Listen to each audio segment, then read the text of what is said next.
এজন্য রব্বুল আলামিন বলছেন, আল্লাহু খালিকু কুল্লি শাইইন ওয়া হুয়া আলা কুল্লি শাইইন ওয়াকিল। সব কিছুকে তিনি সৃষ্টি করেছেন, আবার সব কিছুকে যিনি নিয়ন্ত্রণ করছেন এবং পরিচালনা করছেন, গলার আওয়াজ বড় করে বলেন তিনি কে? সবকিছু তিনি নিয়ন্ত্রণ করছেন। তবে যিনি এত সুন্দর করে সবকিছু বানিয়েছেন, তিনি আবার একটা সময় সবকিছুকে ধ্বংস করে দিবেন। তিনি আবার একটা সময় সব কিছুকে চূর্ণ বিচূর্ণ মেসাকার করে দিবেন। মেসাকার করে সব আল্লাহ ফান করে দিবেন, ধ্বংস করে দিবেন। একটা সময় কেউ ছিল না, ছিলেন কে?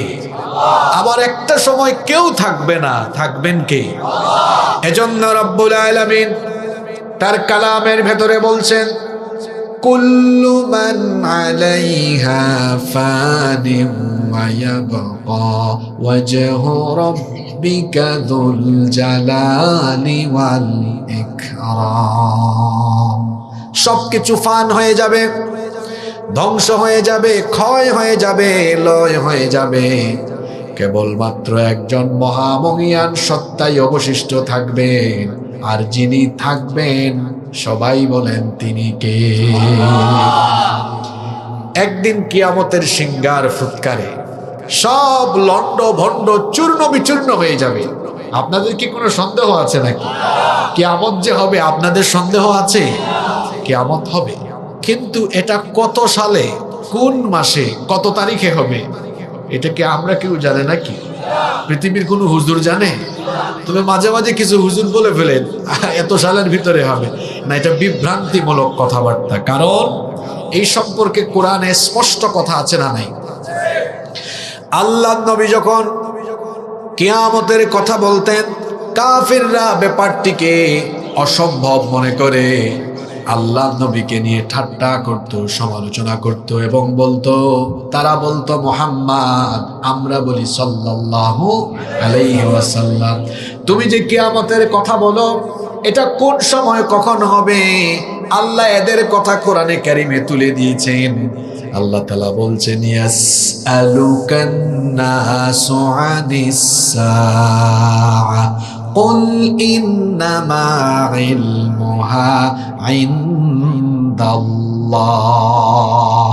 আল্লাহ বলছেন, ইয়াসআলুকান নাসু আনিস সাআ, ও নবী, এরা আপনাকে প্রশ্ন করে কিয়ামত কোন সময় হবে, আপনি জবাবটা এভাবে দেন। আল্লাহ জবাবটা শিখাচ্ছেন, ও নবী এভাবে বলেন, কুল ইন্নামা ইলমুহা ইনদাল্লাহ।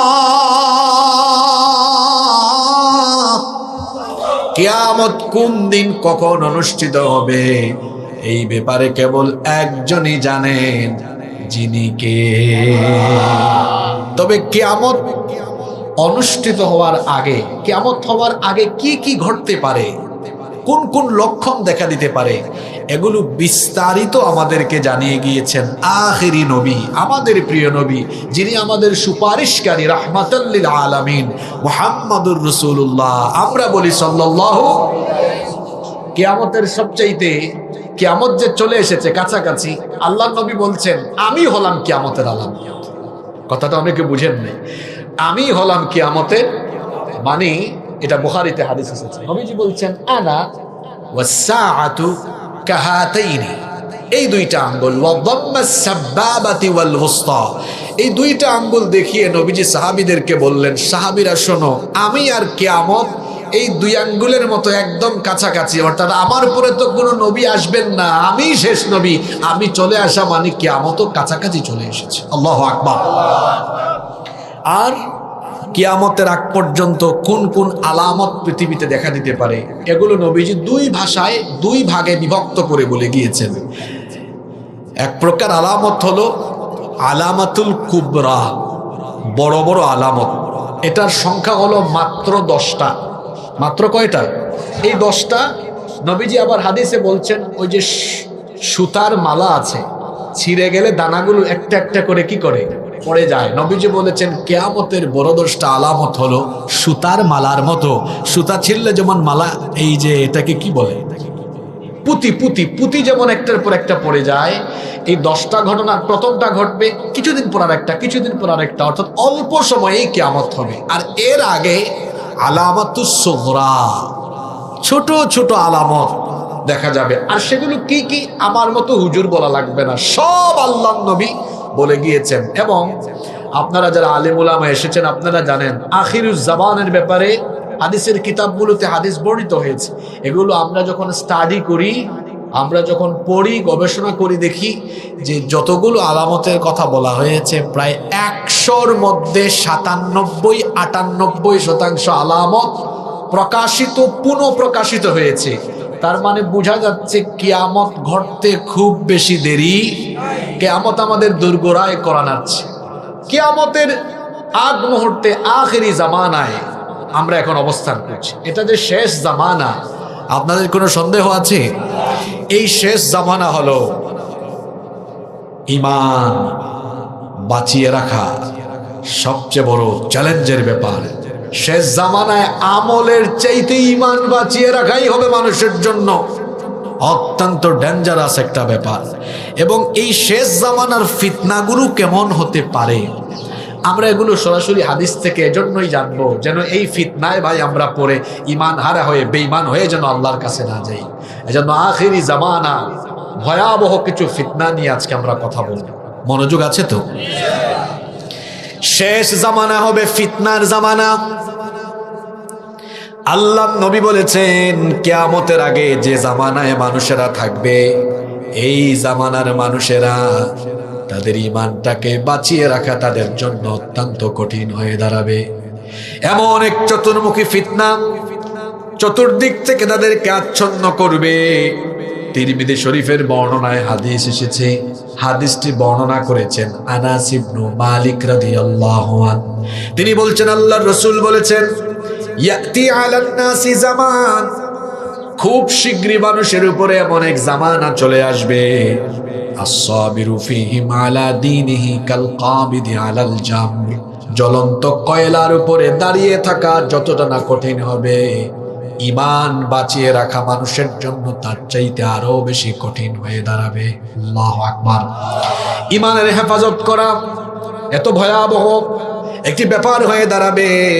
আল্লাহ নবী বলেছেন পরিস্থিতি এমন জটিল আকার ধারণ করবে, ইউসবিহুর রাজুলু মুমিনান ওয়া ইউমসি কাফিরা, সকালবেলা একজন লোক মুমিন থাকবে কিন্তু ফিতনায় পড়ে সন্ধ্যা হওয়ার আগে কাফির হয়ে যেতে পারে।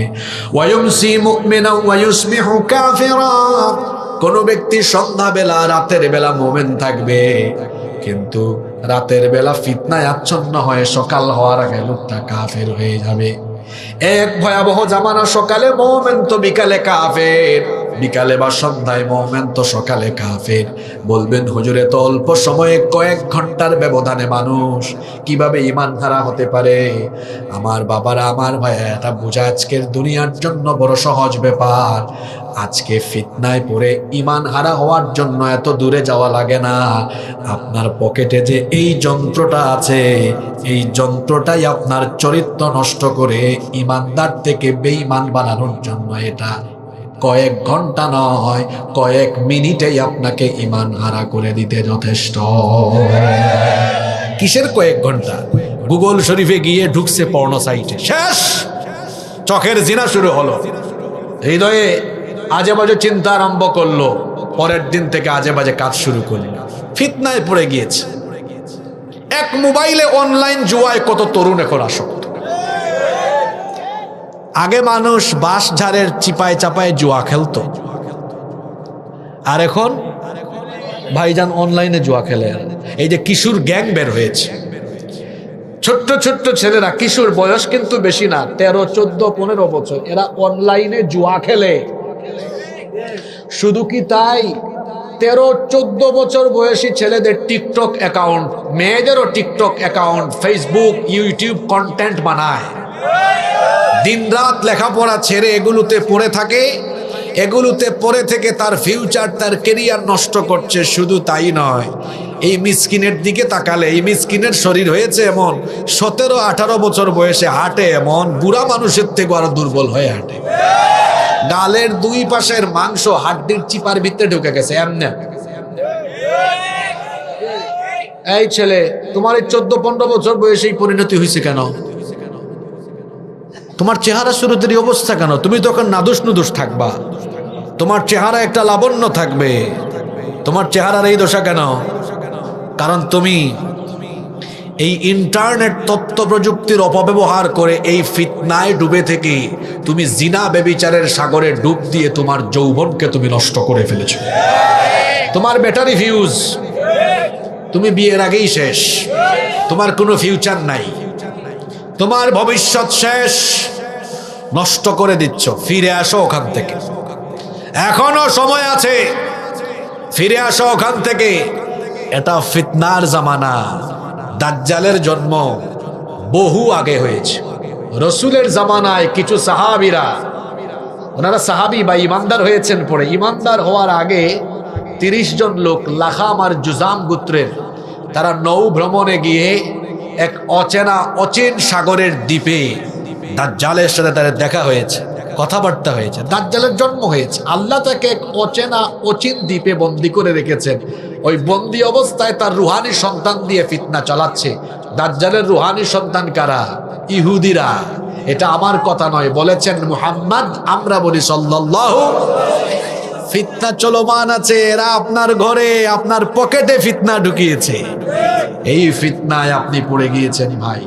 আপনারা দেখবেন বর্তমানে যারা কিশোর আছে, তরুণ আছে, এদের মধ্যে বেশিরভাগই এই মোবাইল আর প্রযুক্তির অপব্যবহারে তারা তাদের জীবনকে বিপদগামী করে দিচ্ছে। অনলাইনে জুয়া খেলছে, তারপরে এই যে বিভিন্ন সাইটে অ্যাকাউন্ট বানিয়ে ওখানে পড়ে আছে। এই ব্যাককল প্রতিদিন তার ফেসবুকে, তার টিকটকে কয়টা লাইক, কয়টা লাভ রিয়েক্ট, আরো কি কি রিয়েক্ট জানি আছে, পড়লো এগুলা গুনে ব্যাককল কতগুলা ভিউ হয়েছে এগুলা দেখে। অথচ তার এই বয়স ছিল, প্রতিদিন হিসাব করবে আজকে কত রাকাত তাহাজ্জুদ পড়লাম, আজকে কত ওয়াক্ত নামাজ লম্বা করে কত রাকাত নামাজ পড়লাম, আজকে কত আয়াত পড়লাম, কত হাদিস পড়লাম, কতগুলো ইসলামী সাহিত্যের পৃষ্ঠা অধ্যয়ন করলাম। এটা ছিল সেই বয়স। আহা, এই বয়সে এটা না করে তুমি কোন পথে গিয়েছ? হে তরুণ, হে যুবক, হে কিশোর, তুমি কোথায় চলে যাচ্ছ? তুমি যে পথে যাচ্ছ এটা শয়তানি পথ, এটা ধ্বংসের পথ, এটা জাহান্নামের পথ।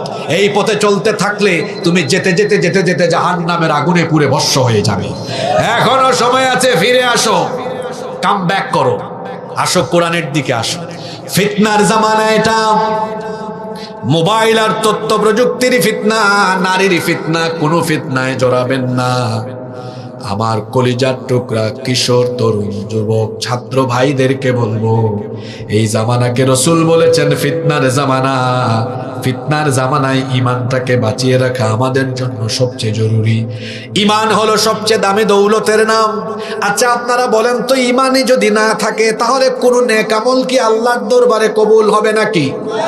নেক আমল আগে নাকি ইমান আগে? আসতে বলবেন না, জোরে বলেন কি আগে? এই জন্য ইমানের হেফাজত করতে হয়। আপনি বলবেন ইমানের হেফাজত কেমনে করব? সকল প্রকার ফিতনা থেকে আপনি আপনার নিজের ইমানকে হেফাজত করবেন। শয়তান আপনাকে অনেক রকম খোঁচাখুচি করবে। দেখুন ভাই, এমন এক জামানা, কেন এটাকে থেকে বাড়ি ঘুম থেকে উঠবেন, আপনার বাসায় যে পত্রিকা আসে, আমরা যারা শহরে থাকি, পত্রিকাটা খুললে পর্যন্ত ফিতনা। ওখানে দেখবেন আজে বাজে অনেক পাতাও থাকে, বিনোদন পাতা, এই পাতা সেই পাতা। ফেসবুকে যাবেন, ওখানেও ফিতনা। ইউটিউবে যাবেন, ওখানেও ফিতনা। সেখানে একটা ওয়াজ শুনবেন, নিচে দিয়া খারাপ ভিডিও চলে আসে। ওই যে ইমো আছে, এটাকে অনেকে বলে স্বামী বিদেশ। তো ইমো যখন ওপেন করবেন, আজে বাজে ভিডিও, শেয়ার ইট বা এরকম আরো বিভিন্ন অ্যাপস আছে, ওপেন করলেই দেখবেন আজে বাজে ভিডিও আসে কি আসে না। ভাই আমার, এই জামানায় নিজের চক্ষুকে এবং ইমানকে হেফাজত করা বড় কঠিন ব্যাপার। তো কিভাবে আপনি হেফাজত করবেন? যখনই আপনার সামনে আজে বাজে কিছু চলে আসবে, পড়বেন আউযু বিল্লাহি মিনাশ শাইতানির রাজিম। শয়তান থেকে কেউ পানা দিতে পারে না। পানা দিতে পারে কে? সঙ্গে সঙ্গে আল্লাহকে ভয় করে এগুলা স্কিপ করবেন। ও আমার যুবক ভাই, তুমি কেন সারাদিন ও ছাত্র ভাইয়েরা যারা 7, 8, 9-এ পড়ো, তুমি কেন সারাদিন আজে বাজে ভিডিও দেখো? তোমার মতো আমরাও তো মোবাইল চালাই, আমরা তো সারাদিনে এগুলো দেখার, এগুলো নিয়ে ভাবার সময় পাই না। তুমি কেন সময় পাও? কারণ তোমার কোনো কাজ নাই। এই জন্য তো বলা হয় অলস মস্তিষ্ক শয়তানের আড্ডাখানা। এজন্য তুমি কাজে মনোযোগী হও। বলবা হুজুর আমি কাজ করব কেমনে? পড়ালেখা নিয়ে থাকো। একটু ফ্রি টাইমে ওই যে সকল ছেলেরা এলাকায় এলাকায় ভালো কাজ করে, রক্তদান কর্মসূচি, কোরআনের দাওয়াত, কোরআনের মিছিল, দেখবেন অনেক ছেলে পেলেরা আছে দাওয়াতি কাজ করে, ভালো কাজ করে, তাদের সঙ্গী হয়ে যাও, ভালো পথে সময় কাটবে। অলস থাকবা না, তখন শয়তান তোমাকে আসর করে শয়তানি পথে নিয়ে যাবে। বলেন তো শয়তান আমাদের বন্ধু না দুশমন? আল্লাহ বলেছেন ইন্নাহু লাকুম আদুউম মুবিন, নিশ্চয়ই সে তোমাদের প্রকাশ্য দুশমন। এর জন্য আজকের প্রথম কথা হলো যুবকদের ব্যাপারে, তরুণদের ব্যাপারে। ভাইয়েরা আমার, এই ইবলিসকে ভালোভাবে মোকাবেলা করতে হবে। আর ইবলিসি যে উপাদান এখন আমাদের কাছে আছে, মোবাইল ব্যবহার করতে আমি নিষেধ করছি না, অপব্যবহার করতে নিষেধ করছি। যতটুকু প্রয়োজন এর বাহিরে আমরা মোবাইল ব্যবহার করে ফিতনায় জড়াবো না। রাজি আছেন? আমি এখানে যত তরুণ, আমি অনেক কিশোর তরুণকে দেখতে পাচ্ছি। আমি ভাইদেরকে বলি, যদি আপনারা খালি এই মোবাইলে টাইম দেওয়া কমাইতে পারেন, আপনার জীবনে কাজে কর্মে বরকত চলে আসবে। অনেক বড় বড় ব্যবসায়ীদের সাথে সাক্ষাৎ করবেন, ওনাদের কোনো ফেসবুক অ্যাকাউন্ট নেই, কারণ উনি এত বেশি কাজে ব্যস্ত থাকে, এগুলা চালানোর কোনো টাইম ওনার নাই। শুধু মোবাইল থেকে যিনি নিজেকে একটু দূরে রাখতে পারবেন, এই লোক তার কেরিয়ারে অনেক এগিয়ে যেতে পারবে, অনেক এগিয়ে যেতে পারবে। আমি ছাত্রদেরকে এই কথাটা বলছি, ছাত্রদেরকে তোমরা মোবাইল ব্যবহার করছো, নিষেধ করছি না, আমি বলছি ব্যবহারের মাত্রাটা, লিমিটটা ঠিক করো। শুধু এখানে অপ্রয়োজনীয় সময় দিও না, দেখবা তোমাদের কেরিয়ার সেটেল হয়ে গেছে ইনশাআল্লাহ।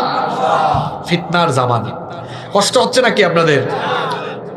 এরপরে আল্লাহ নবী বলেছেন এই শেষ জামানা এটা এমন এক ফিতনার জামানা হবে, এই জামানায় ফিতনা ছড়াবে মসজিদ থেকে। জোরে বলেন তো কি বললাম?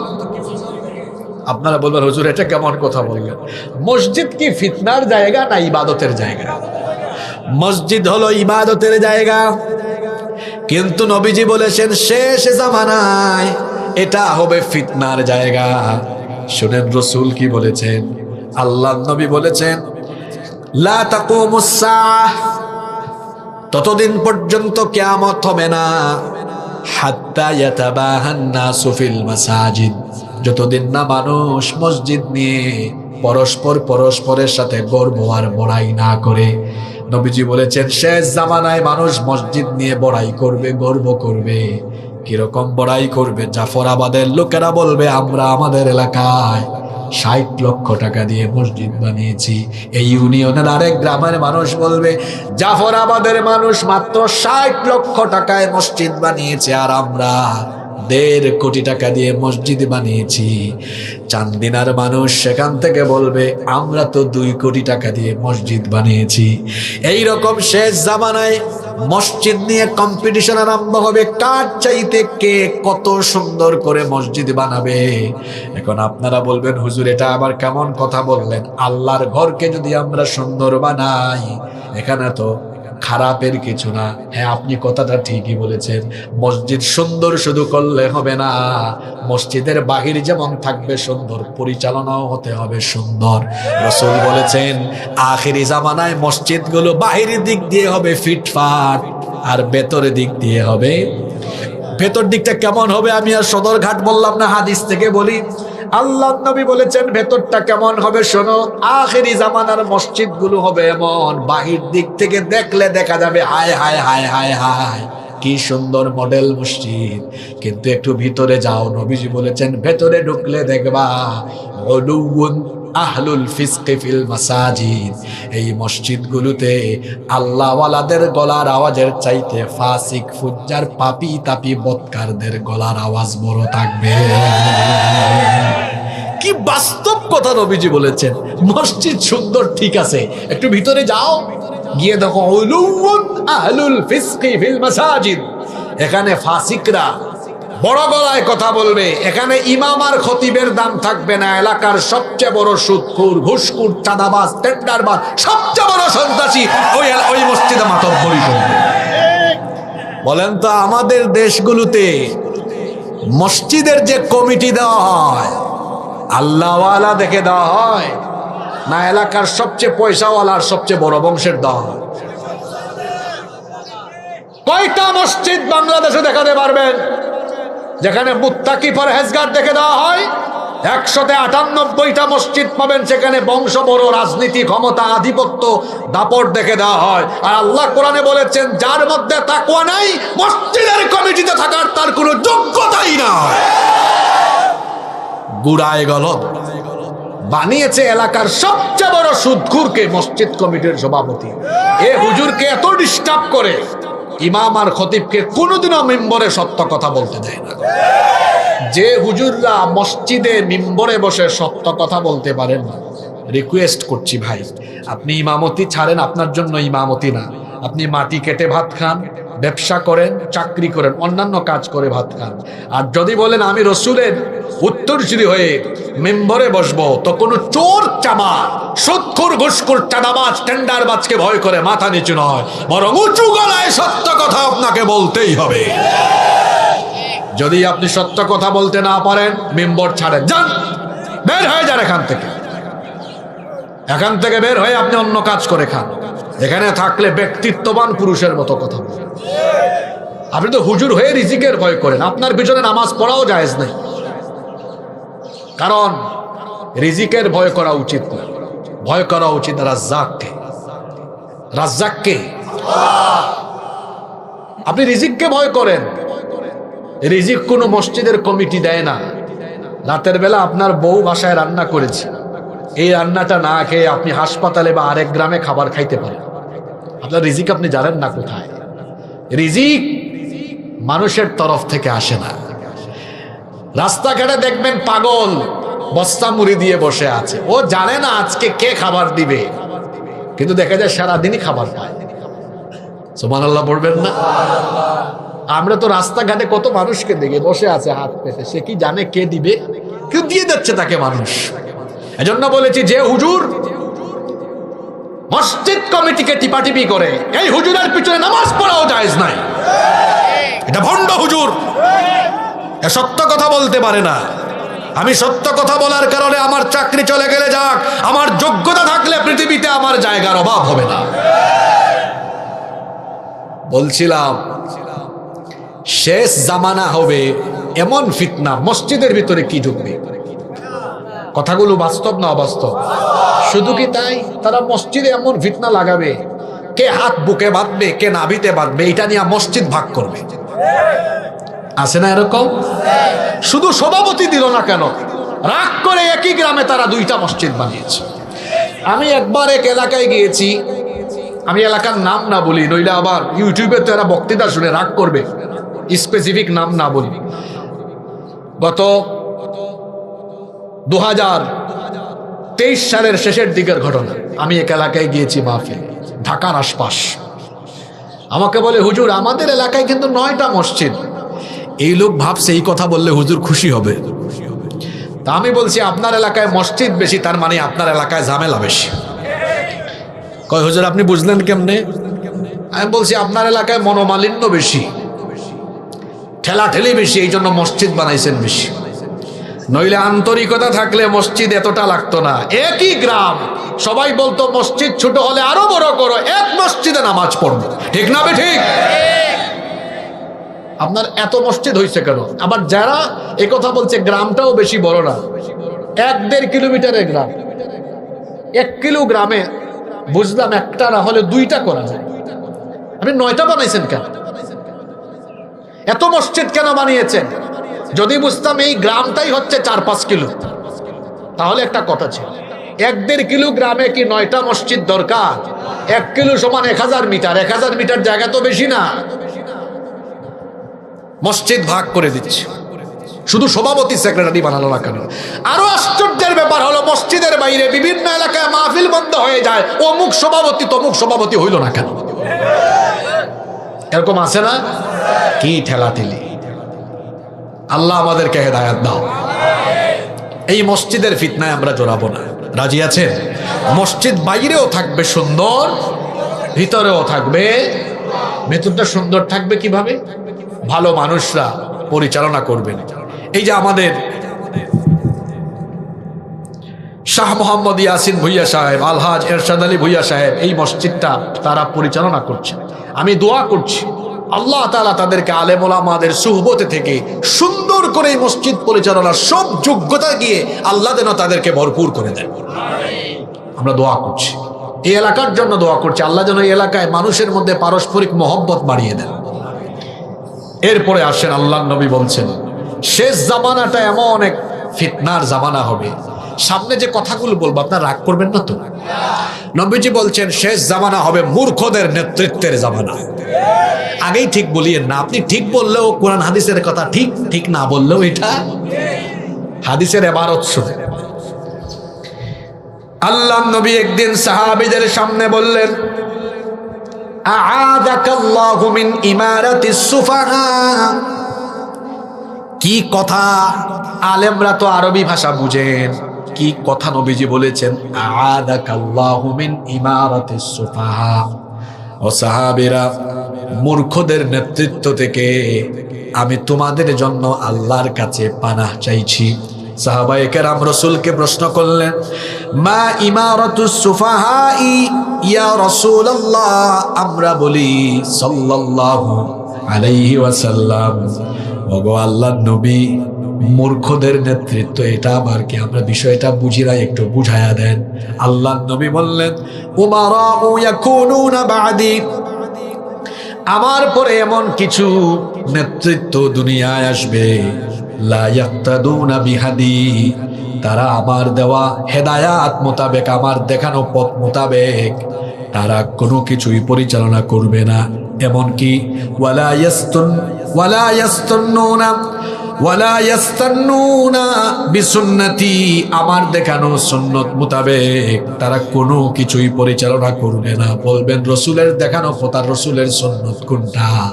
আমার রসুল সব কিছু পরিচালনা করেছেন কার বিধান মতে? আস্তে বলবেন না, জোরে বলেন, কার বিধান মতে?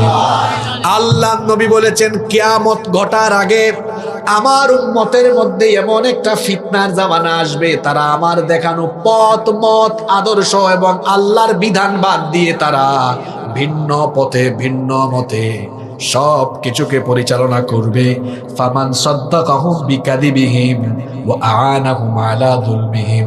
আল্লাহ নবী বলেছেন এই সকল মূর্খদেরকে যারা সাপোর্ট করবে, সহযোগিতা করবে, এখানে আলেমরা বসে আছেন, অনুবাদে ভুল করলে কান ধরে নামায়া দিয়ে, আ'ানাহুম, তাদেরকে যারা সাপোর্ট করবে, হেল্প করবে, সহযোগিতা করবে। ফামান সাদ্দাকাহুম, তাদেরকে যারা সত্যবাদী মনে করবে, মিথ্যাবাদী মনে না করে, জাহেল মূর্খ মনে না করে, এদেরকে যারা সঠিক পথে আছে মনে করবে, ওয়া আ'ানাহুম আলা যুলমিহিম, এবং তাদের এই জুলুম তন্ত্রকে যারা সাহায্য করবে।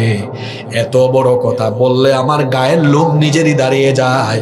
রাসূল বলছেন ফাউলাইকা লাইসু মিন্নি, এরা আমার কেউ নয়, ওয়ালাস্তু মিনহুম, তারাও আমার কেউ নয়। নাউজুবিল্লাহ তো পড়লেন, কিন্তু বিবেকটা খাটাইয়া একটু বুঝেন। রাসূল বলেছেন কিয়ামতের আগে মূর্খদের নেতৃত্ব আসবে। সাহাবীরা বলেন বুঝি নাই, আপনি বুঝায় বলেন। আল্লাহ রাসূল বললেন আমার দেখানো পথ মত, রাসূলের পথ, কোরআনের পথ। রাসূলের পথ কিসের পথ? বলবেন কোরআনের পথ কেন বললাম? মা আয়েশা রাদিয়াল্লাহু আনহাকে গিয়ে বলা হয়েছে রাসূলের চরিত্র বলেন। বলেন বাড়ি যাও, কোরআন পড়ো, কোরআনের প্রতিটা লাইন যেমন রাসূল তেমন। রাসূল তার গোটা জীবনের সবকিছু করেছেন কার কিতাব দিয়ে? আল্লাহ রাসূল বলছেন যারা এই বিধান বাদ দিয়ে ব্যক্তি, পরিবার, সমাজ, রাষ্ট্র পরিচালনা শুরু করবে, এরা মূর্খ। এই মূর্খদেরকে যারা অনুসরণ, অনুকরণ করবে, হেল্প করবে, সাহায্য, সাপোর্ট করবে, রাসূল বলেছেন তোরা আমার কেউ না, আমিও তোদের কেউ না। কথা ক্লিয়ার না ভেজাল আছে? যুবক ভাইয়েরা বুঝেন, আপনি কি চান রাসূল আপনাকে বলবেন তুমি যাও, সরো, তুমি আমার কেউ না, আমি তোমার কেউ না? এটা কি চান? কি স্লোগান দেন আপনি? আমার ভাই, তোমার ভাই, অমুক ভাই, তমুক ভাই, আমার ভাইয়ের চরিত্র ফুলের মতো পবিত্র। কে শিখাইছে এমন স্লোগান আপনাকে? কার জন্য স্লোগান দেন? অত নামাজ পড়ে না এক ওয়াক্ত, গাঞ্জা খায় 5 ওয়াক্ত, শয়তানের ভক্ত, জাহান্নামের তক্ত। এই বয়সে তরুণদের গায়ে শক্তি বেশি। এই শক্তি কি আল্লাহ দিয়েছেন কারো চামচামি করে এই যৌবন নষ্ট করার জন্য? নো। আমার তারুণ্য, আমার যৌবন, আমার ঘাম, আমার রক্ত কারো চামচামি করে দিব না, বরং আমার তারুণ্য, আমার যৌবন আল্লাহর জমিনে আল্লাহর দ্বীন কায়েমের জন্য উৎসর্গ করে দিব। যুবক ভাইরা, ফিরে আসুন আল্লাহর কিতাবের দিকে, কোরআন সুন্নাহর দিকে। রাসূল বলবেন তুমি আমার কেউ না, শরমিয়া, তুমি তো মূর্খদের নেতৃত্ব গ্রহণ করেছো। মূর্খ কারা? রাসূলের পথ মত, কোরআনের পথ মত বাদ দিয়ে অন্য পথ মত ধরেছে যারা, মূর্খ হলো। আমার কথায় কষ্ট পেয়েছেন? শুধু আপনারা ফান্দে পড়বেন না, কিছু আলেমরাও ফান্দে পড়বে। আগেই ঠিক কইয়েন না, হাদিসটা শুনে বলিয়েন কারা ফান্দে পড়বে। শুনে নেবেন, আল্লাহ রাসূল বলেছেন আল উলামাউ উমানাউর রুসুলি আলা ইবাদিল্লাহি তাআলা মা লাম ইউখালিতুস সালাতিন। উলামা মাশায়েখগণ হচ্ছেন আল্লাহর বান্দাদের উপরে রসুলদের উত্তরসূরি, রসুলদের রিসালাতের উত্তরসূরি। কারা? জোরে বলেন কারা? তবে সব আলেম না। এখানে নবীজি একটু পৃথক করে দিয়েছেন, মা লাম ইউখালিতুস সালাতিন। ওই আলেমরা যারা যতক্ষণ না পর্যন্ত ওই যে জুলুম তন্ত্রবাদী যারা রসুলের পথ মত বাদ দিয়ে নিজেদের বানানো তন্ত্রমন্ত্র আদর্শ প্রতিষ্ঠা করতে চায়, এদের সাথে দহরম মহরম করার আগ পর্যন্ত ওই আলেমরা হলো সত্যবাদী, রসুলের উত্তরসূরি। আর রসুল বলেছেন যখনই তারা আল্লাহর বিধান বাদ দিয়ে যারা মানুষের তৈরি করা বিধান কায়েম করে এদের সাথে যখনই দহরম মহরম আরম্ভ করে, তখন আর এরা রসুলের উত্তরসূরি থাকে। আল্লাহ নবী বলেছেন ফাইন খালাতুহুম ওয়া ফাআলু যালিকা ফাকাদ খানুর রাসূল ওয়া খানুহুম ফাহযারুহুম ওয়াতাজিলুহুম। আল্লাহ নবী বলেছেন যখনই তারা দহরম মহরম আরম্ভ করবে এদের সাথে আর থাকবা না, সম্পর্ক ছিন্ন করবা, কারণ এরা আর তখন রসুলের দেওয়া পবিত্র জিম্মাদারির ভিতরে থাকে না। এদেরকে হাদিসে বলা হয়েছে উলামায়ে সু। উলামায়ে সু। আমার দেশে কিছু আলেম এরকম আপনারা দেখবেন, হে আলেমের সাথে থাকবে না, বলবে আকীদায় ডিস্টার্ব আছে। এরকম আছে না? কিন্তু যারা কোরআন সুন্নাহর ধারে কাছেও নাই তাদের সাথে আবার বসবে। যারা কোরআন সুন্নাহর ধারে কাছে নাই তাদের সাথে আপনি বসতে পারেন। আর যারা কোরআন সুন্নাহর পথেই আছে, হালকা পাতলা কিছু আপনার মতের সাথে তার অমিল আছে, সেখানে আপনি আকীদা খুঁজেন। তো যারা কোরআন হাদিসের বিপরীতে আছে তাদের আকীদা কেমন আকীদা গো? হ্যাঁ, আমার তো বুঝে আসে না। আপনি নবী করিম সাল্লাল্লাহু আলাইহি ওয়াসাল্লামের দাওয়াতের সেই সুস্পষ্ট পথ থেকে বিচ্ছিন্ন হয়ে খেয়ানতের পথ ধরেছেন। একজন আলেম চিনতে না পারলে এটা বড় খারাপ লাগে, দুঃখ লাগে। আলেম না চিনলেও জালেমরা আলেম চিনে। এই জন্য সব জালেমরা আলেমদের উপরে যখন অ্যাকশন করে, তখন কোনটা কৌমি, কোনটা আলিয়া, কোনটা কোন দল করে কিচ্ছু দেখে না, সমান তালে সবগুলারে পিটা। ব্যাককলের দল। আমি ভাবছিলাম হাসিনা সব হুজুরদেরকে পিটাইয়া কিছু সোজা করছে, এখন দেখি কিছু হুজুরের তেল এখনো রয়েছে। এদের জন্য হাসিনা আবার দরকার। কথাটা আমি কষ্ট নিয়ে বলেছি। আমি ভাবছিলাম হাসিনা পিটাইয়া সবগুলারে সাইজ করছে, এখন অন্তত সব এক থাকবে, এখনো এক হয় না। এরা আরো কত পিঠা খাবে সামনে আল্লাহ ভালো জানে।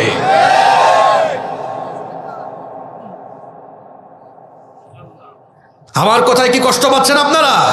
এগুলো তিতা কথা হইলেও এটাই সত্য। আমার ভাই কৌমিতে পড়ে, আলিয়ায় পড়ে, অমুক দল তমুক দল করে, কি সমস্যা? অসুবিধা নাই। 100টার মধ্যে 60টা বিষয়ের সাথে মিল আছে, 40টা অমিল, অসুবিধা কি? আমি তো 51টা বিষয়ের মিল থাকলে 49টা অমিল থাকলেও আমার ভাইয়ের সাথে আমি বুকে বুক মিলাতে রাজি আছি, অসুবিধা নেই। মৌলিক বিষয়ে মিল থাকলেই হয়। আকীদা ঠিক করে। আকীদা ঠিক করতে যে কি করে, জালিমদেরকে মেনে নিবে কিন্তু আলেমকে মেনে নিবে না। এমন হুজুর বাংলাদেশে নাই তো, জোরে বলেন আছে না নাই? এজন্য এই কথাটা দুঃখ নিয়ে বলেছি। ভাবছিলাম পিঠা সিটা খাইয়া ঠিক হইছে, না এখনো ঠিক হয় না, এদের আরো পিঠা খাইতে হবে। এখনো সময় আছে। আলেমরা ঐক্যবদ্ধ না হলে আগামীতে পিঠের চামড়া থাকবে না। আল্লাহ আলেমদেরকে এক করে দেন। আমি প্রায় 6-7 মাস পরে আজকেই প্রথম শক্ত কথা বলেছি। আমি বাদ দিয়ে দিয়েছিলাম, এগুলো বলতাম না, কারণ আমরা চাই আলেমদের মধ্যে সৌহার্দ্য বাড়ুক, আলেমদের মধ্যে সম্পর্ক বাড়ুক। এক আলেম আরেক আলেমের সাথে দেখা সাক্ষাৎ করুক, কথা বলুক, পাশাপাশি থাকুক, কাছাকাছি থাকুক। সব আলেমরা আল্লাহর দ্বীনের সাথে ঐক্যবদ্ধ থাকুক। আমরা চাই কি চাই না? মানুষ এবার আশায় ছিল যে সব আলেমরা এক থাকবে। আলহামদুলিল্লাহ আমরা এক থাকবো ইনশাআল্লাহ।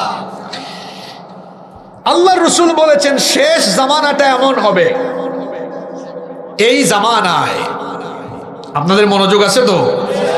আহা, খুব সাংঘাতিক কথা এখন শুরু হবে। আল্লাহ রাসূল বলছেন শেষ জামানা এমন আসবে, শেষ জামানাটা হবে জুলুমতন্ত্রের জামানা। আপনারা খেয়াল করেন হাদিসের কথাগুলো, আমি তো প্রত্যেকটা পয়েন্ট বলছি আর সাথে হাদিসের ইবারত পড়ছি, তো আমি বানিয়ে বলছি না। আল্লাহ রাসূল বলছেন ইন্না হাযাল আমর বাদাআ নবুওয়াতাও ওয়া রাহমাহ। নবীজি বলছেন ইসলামের জামানাটা শুরু হয়েছে নবুয়ত দিয়ে, আর নবুয়তের জামানাটাই হলো রহমতের জামানা। সুবহানাল্লাহ। সুম্মা ইয়াকুনু খিলাফাতাও ওয়া রাহমাহ। রাসূল বলে গিয়েছেন আমার পরে হবে খিলাফতের জামানা। খিলাফতের জামানা ছিল না, রাসূল বলছেন এই জামানায় হবে রহমতের জামানা। সুম্মা মুলকান আদুদান, এরপরে হবে রাজতন্ত্রের জামানা। কথাগুলো কিন্তু রাসূল বলে গিয়েছেন জীবিত, মানে জীবদ্দশায় দুনিয়াতে থাকা। দেখেন বলে গিয়েছেন আমার যুগ নবুয়তের যুগ, এটা রহমতের যুগ। আমি যখন দুনিয়া থেকে চলে যাব আসবে খেলাফতের যুগ, খেলাফতের যুগের পরে আসবে রাজতন্ত্রের যুগ। ইতিহাস পরে দেখেন মিল আছে না নাই? এরপরে রাসূল বলছেন একটা সময় পৃথিবী থেকে খেলাফত চলে যাবে। সুম্মা কানা জাবরিয়াতান ওয়া উতুওয়ান ওয়া ফাসাদান ফিল আরদ। এরপরে আসবে পৃথিবীতে ফাসাদ, জুলুমতন্ত্র আর স্বৈরতন্ত্রের জামানা। কি মনে হয় মিলে না? মিলে না? রাসূল বলেছেন এমন এক জামানা আসবে আর আল্লাহর হালালকে হারাম বানানো শুরু করবে। আল্লাহর হালালকে আর হারামকে কি বানাচ্ছে না? আমার দিকে তাকান, কেমনে বানাইছে দেখাই। এই গ্রামটার নাম জাফরাবাদ। জাফরাবাদ গ্রামের 17 বছরের একটা ছেলে যদি 15 বছরের একটা মেয়েকে বিয়ে করে, এটা কি ইসলামী আইনে অসুবিধা আছে? আমাদের দেশের আইনে পুলিশ কাজী সুদ্ধা দুইটা নিয়ে যাবে। আল্লাহ করলেন হালাল, আপনার দেশ করেছে হাদিস মিলে। আরো শোনেন, এই ছেলে মেয়েটা ওই যে কুমিল্লার লালমাই আছে না, পাহাড়ের চিপা চাপাই ঢুকিয়া এই ছেলে, এই গ্রামের এই ছেলে মেয়েটা আবার একটার এমনি হাত ধরছে। এটা আল্লাহর আইনে? কথা বলেন না কেন? আমাদের দেশের আইনে ব্যাপারই না। আল্লাহ করেছেন হারাম, তারা করেছে হালাল। আল্লাহ যেটা করেছেন হালাল, তারা করেছে হারাম। এত বড় স্পর্ধা আপনাকে কে দিল? এটা হচ্ছে রাষ্ট্রীয় পর্যায়ে আল্লাহর সাথে কুফরি করা। রাসূল বলেছেন আমার যুগ নবুয়তের যুগ, এটা রহমতের যুগ। আমার পরে খেলাফতের যুগ, এটা রহমতের যুগ। এরপরে আসবে রাজতন্ত্র, তারপরে পৃথিবীতে কিয়ামতের আগে শুরু হবে ফাসাদ, জুলুমতন্ত্র, স্বৈরতন্ত্র। আমার আল্লাহর বানানো হালাল হবে হারাম, হারাম হবে। তবে আপনারা ভয় পাইয়েন না, রাসূল আবার বলে গিয়েছেন এরপরে আসবেন ইমাম মাহদী। তিনি আবার এসে গোটা পৃথিবীতে আল্লাহর বিধান কায়েম। সারা দুনিয়ায় এখন যা চলছে থাকবে না, আমেরিকা মুরলগিরি করতে থাকবে না। আগামীর পৃথিবী পরিচালনা হবে ফিলিস্তিন থেকে। এটা আমার কথা নয়, রাসূল বলেছেন যে ফিলিস্তিনকে এখন পৃথিবীর মানচিত্র থেকে মুছে দেওয়ার চেষ্টা চলছে। আল্লাহর নবী বলেছেন এই ফিলিস্তিন হচ্ছে ইমাম মাহদী আলাইহিস সালামের হেডকোয়ার্টার। ফিলিস্তিন থেকে আগামীর বিশ্বকে শাসন করা হবে। আল্লাহু আকবার বলেন। আপনাদের বিশ্বাস হয়? না হইলেও আমার কিচ্ছু করার নাই, কারণ রসুলের কথা সত্য না মিথ্যা, এটা ঘটবে। এরপরে দাজ্জাল আসবে, আবার ফিতনা, আবার ঈসা পয়গম্বরকে আল্লাহ পাঠাবেন, নবী হয়ে আসবেন না, আসবেন উম্মত হয়ে। দাজ্জালকে আবার তিনি কতল করবেন, আবার পৃথিবীতে সাম্য, শান্তি আর ইনসাফের সুবাতাস হইবে, সুবহানাল্লাহ। এরপরে কিয়ামত হবে। তাহলে রসুলের পরে কি কি ঘটবে কিচ্ছু কিন্তু গোপন নাই, সব বলা আছে না? সব বলা আছে। এবার শুনেন সবচেয়ে জরুরি কথা। তাহলে রসুল বলেছেন যে এই শেষ জামানাটা হবে, মানে ইমাম মাহদির আগমনের আগে কি তন্ত্র? হ্যাঁ, কি তন্ত্র বলেন? জোরে বলেন। আগামীকাল বলিয়েন না কুত্তেকি হুজুর একটা আনছে, সব রাজনীতি করে গিয়েছে। না, আপনি ভুল বুঝছেন।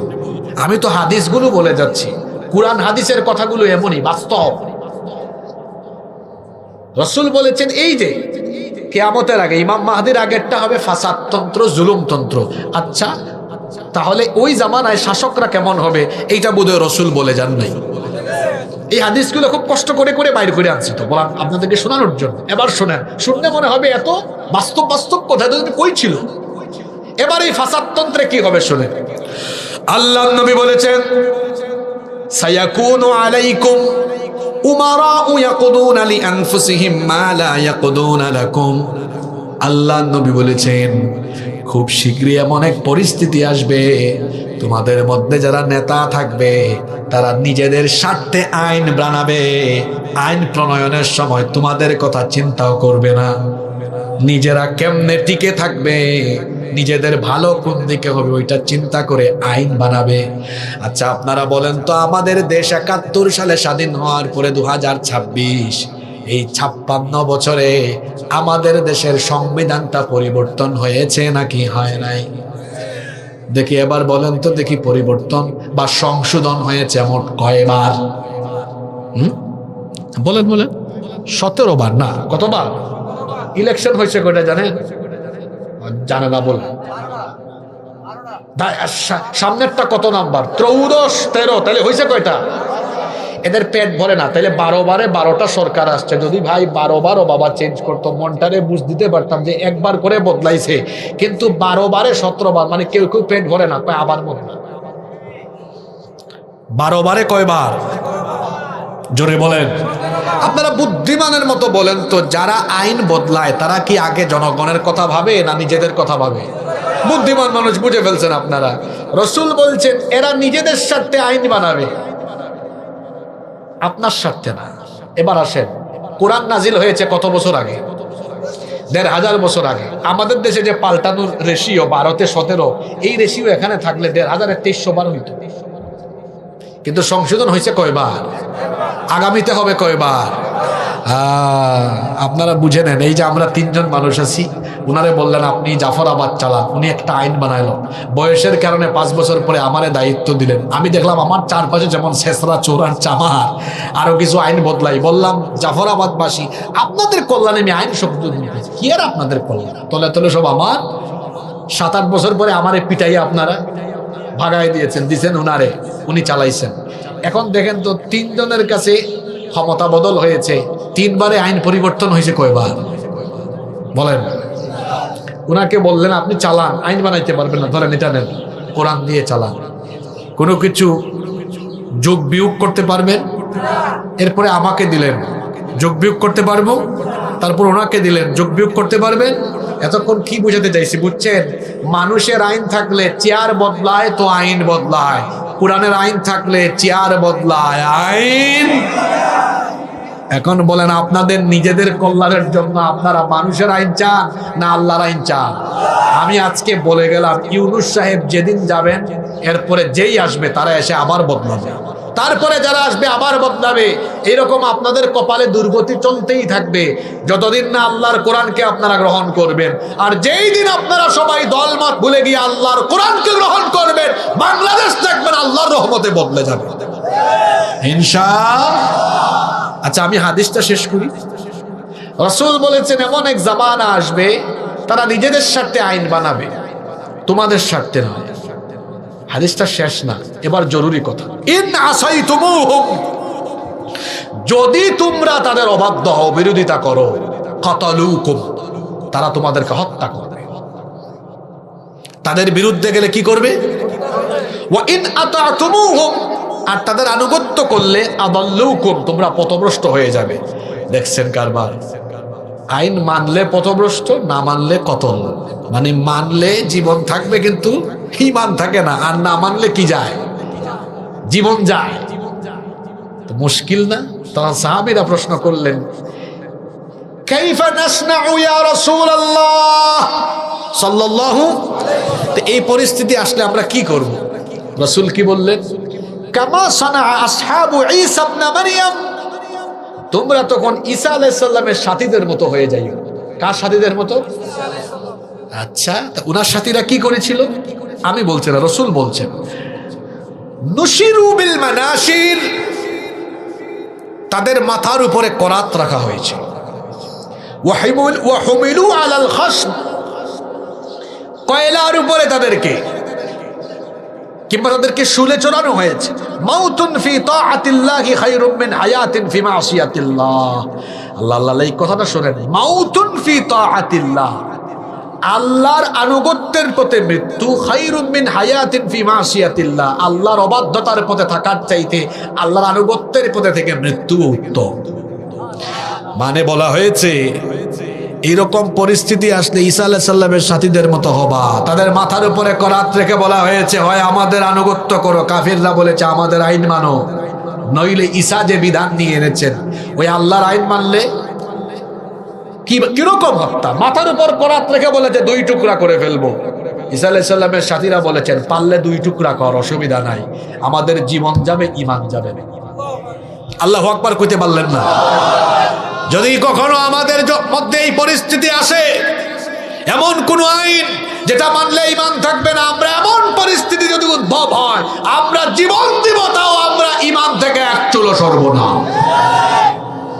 এগুলো কোন জামানার কথা বলছি? আরো আসতে বলেন, কোন জামানা? আপনারা কোন জামানায় আছেন? এবার আসেন আরো বাস্তব কথা বলি।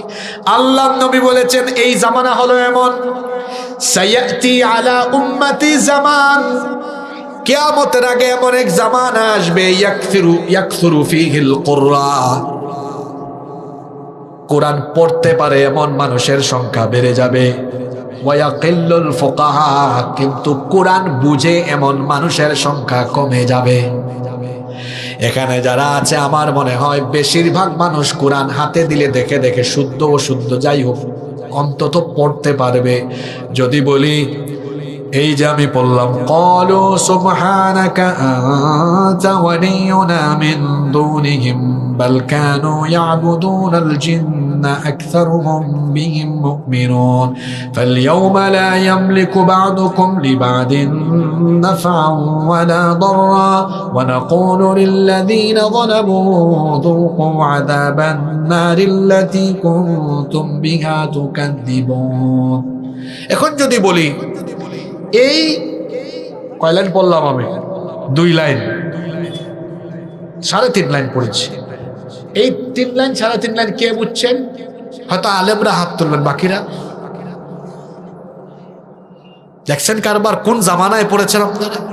রাসূল বলছেন কিয়ামতের আগের জামানার লোকরা কোরআন পড়বে তুতা পাখির মতো, কিচ্ছু বুঝবে না। এই রমজান মাসে তারাবি আসবে, মানুষ কোরআন শুনবে, পিছনে যারা দাঁড়াবে কেউ ব্যবসার হিসাব করবে। দেখেন না আপনারা রমজান মাসে ওই শেষ দিকে এতেকাফে ঢুকে এতেকাফালা ফন্দে, কিরে ব্যবসার কি খবর? হ্যাঁ, এতেকাফে ঢুকছে, ব্যবসার হিসাব করে আছে না নাই? কিছু কিছু মানুষ নামাজে কেরাত পড়লে শুধু কাঁদে আর কাঁদে। তারা কারা? তারা যখন পড়ে ওয়াসিকাল্লাযীনা কাফারু ইলা জাহান্নামা যুমারা حتى إذا جاءوها فتحت أبوابها وقال لهم خزنتها ألم يأتكم نذير। আয়াতগুলো পড়লেই কলিজাটা থরথর করে কাঁপে, কারণ সে কোরআন বুঝে। আর যে কোরআন বুঝে না, পেছন থেকে একটা আরেকটারে কোনই দিয়ে গুতা মারে। একজন কাঁদে আর একজন কিচ্ছু বুঝে না, কারণ হলো একজন কোরআন বুঝে আর একজন কোরআন বুঝে। এই জন্য দেখবেন যারা কোরআন বুঝে কাঁদতে কাঁদতে অস্থির হয়ে যায়, যারা কোরআন বুঝে না এরা নামাজে কোনো মজাও পায়। আর আমাদের সন্তানরা যেন কোরআন বুঝতে না পারে, এই জন্য ইসলাম বিরোধী শক্তির ষড়যন্ত্রে পড়ে আমার দেশে 90% মানুষ মুসলমান, ক্ষমতায় যারা যায় বেশিরভাগই মুসলমান, কিন্তু ইসলাম বিরোধী আর বিদেশি প্রভুদেরকে ক্ষমতার জন্য খুশি রাখতে গিয়ে হায়রে মুসলমান সিলেবাস থেকে কোরআন হাদিস আর ইসলাম দ্বীনি শিক্ষাকে তারা বাদ দিয়ে দিয়েছে। এই ছেলে মেয়েগুলা কোরআন বুঝবে কেমনে আমাকে বলেন? অথচ যদি সিলেবাসে কোরআন হাদিস আরবিটা মুসলমান সন্তানদের জন্য বাধ্যতামূলক রাখা হতো, প্রত্যেকটা ছেলে মেয়ে ডাক্তার হোক, ইঞ্জিনিয়ার হোক, লয়ার হোক, যে যে প্রফেশনেই যাক না কেন, প্রত্যেকেই কোরআন হাদিসটা বুঝতে পারত। ঠিক না বেঠিক? বাচ্চাগুলো কোরআন শিখতে পারছে না আজকে। এজন্য আমি তো সব জায়গায় বলি, আপনাদের সন্তানদেরকে এমন প্রতিষ্ঠানে পড়াবেন না যেখানে কোরআন হাদিস নাই। আমার নিজেরও প্রতিষ্ঠান আছে, আমি সেখানে কোরআন আর অ্যারাবিক ইসলামিক স্টাডিজ ফরজ করে দিয়েছি, বাধ্যতামূলক পড়তেই হবে। এটা আগে, বাকি সব পরে। ইংলিশও থাকবে, সায়েন্সও থাকবে, টেকনোলজিও থাকবে, কিন্তু এগুলা পরে। আগে হলো আল্লাহর কিতাব। ঠিক না বে ঠিক? রাসূল বলেছেন আখিরি জামানায় কোরআন পড়তে পারে কারি বাড়বে, কোরআন বুঝে এমন মানুষ কমবে। আজকে কি এই বাস্তবতা আছে না নাই? জোরে বলতে হবে, আছে না নাই? শুধু তাই নয়, আল্লাহ রাসূল বলেছেন ইয়াকুনু ফি আখিরিজ জামান উব্বাদুন জুহাল, কিয়ামতের আগে শেষ জামানায় মূর্খ ইবাদতকারী বাড়বে। এই ইবাদতকারী এমন মূর্খ, ইবাদত করে ইবাদতের তরতিব বুঝে না, জানে না, এমন বহু ইবাদতকারী আছে আমাদের দেশে। শুধু তাই নয়, উলামা ও ফুসাক, ফাসিক আলেম বাড়বে। শুধু তাই নয়, আল্লাহ রাসূল আরো বলেছেন কিয়ামতের আগে, আহা কি কথা, ইন্নাল্লাহা লা ইয়াকবিদুল ইলমা বিকবদিল উলামা। ওই যে আল্লাহ রাসূল বলেছেন আল্লাহ তাআলা ইলম উঠাবেন না, আলেম উঠায়া ইলম উঠায় নেবেন। এক হাদিসে এসেছে শেষ জামানায় ভালো ভালো আলেমরা দিন দিন চলে যাবে, আল্লাহ উঠায় নেবে, ভালো আলেম থাকবে না, মূর্খ লোকদের সংখ্যা বাড়বে। মানুষ এদেরকে বড় আলেম বানায়া এদের কাছে ফতোয়া জানতে চাইবে, উল্টা পাল্টা কথা বলে মানুষকে পথভ্রষ্ট করে দিবে। যুবক ভাইরা শোনো, তোমাদের ওয়াজ চলে আসছে, আজকে তাই করেছো তোমরা। আজকে ভাইরালের পেছনে সবাই। টিকটক হুজুর আছে আমাদের দেশে, টিকটক হুজুর আছে না? 1 ঘন্টা বক্তব্য রাখবে, কোরআন নাই হাদিস নাই, আউল ফাউল কথা বলবে, প্রেম ভালোবাসার মোটিভেশন দিবে। ব্যাককল তোরে প্রেম ভালোবাসার মোটিভেশন দেওয়ার জন্য কোরআনের মাহফিলে বসানো হয়েছে, থাপ্পড় দিয়ে এদেরকে স্টেজ থেকে নামায় দিবে। এটা কোরআন হাদিসের মঞ্চ, এখানে বসলে সারাক্ষণ মুখ দিয়ে অনর্গল কোরআন হাদিস বেরোইতে হবে। ঠিক না? ঠিক। 1 ঘন্টা বক্তব্য রাখলে 60-70টা আয়াত বলো, 60-70টা হাদিস বলো, তাহলে আলোচনার হক আদায় হবে। 1 ঘন্টা যায়, একটা আয়াত মুখ দিয়ে বাইর হয় না। এখন সার্কাস চলে সারা দেশ, 26 ইঞ্চি 28 ইঞ্চি। টিকটক হুজুর লিখেও দেয় টিকটকে ভাইরাল হুজুর, ফেসবুকে ভাইরাল হুজুর। পোস্টারে দেখেন না আপনারা, কারবারটা দেখছে, মানে আলেম বিবেচনা করে ভিউ দেখে। আস্তাগফিরুল্লাহ। যে যত বেশি মানুষ হাসাইতে পারে, যে যত বেশি প্রেম ভালোবাসা শিখাইতে পারে, সে বড় হুজুর হয়ে গেছে। কি আশ্চর্য কথা, কোন জামানায় এসেছি আমরা। বড় বড় মাদ্রাসার শাইখুল হাদিস, মুহাদ্দিস, মুফতি সাহেব, প্রিন্সিপাল সাহেব, মুহতামিম সাহেব, এত বড় বড় আলেম রেখে কার পিছনে দৌড়ায়?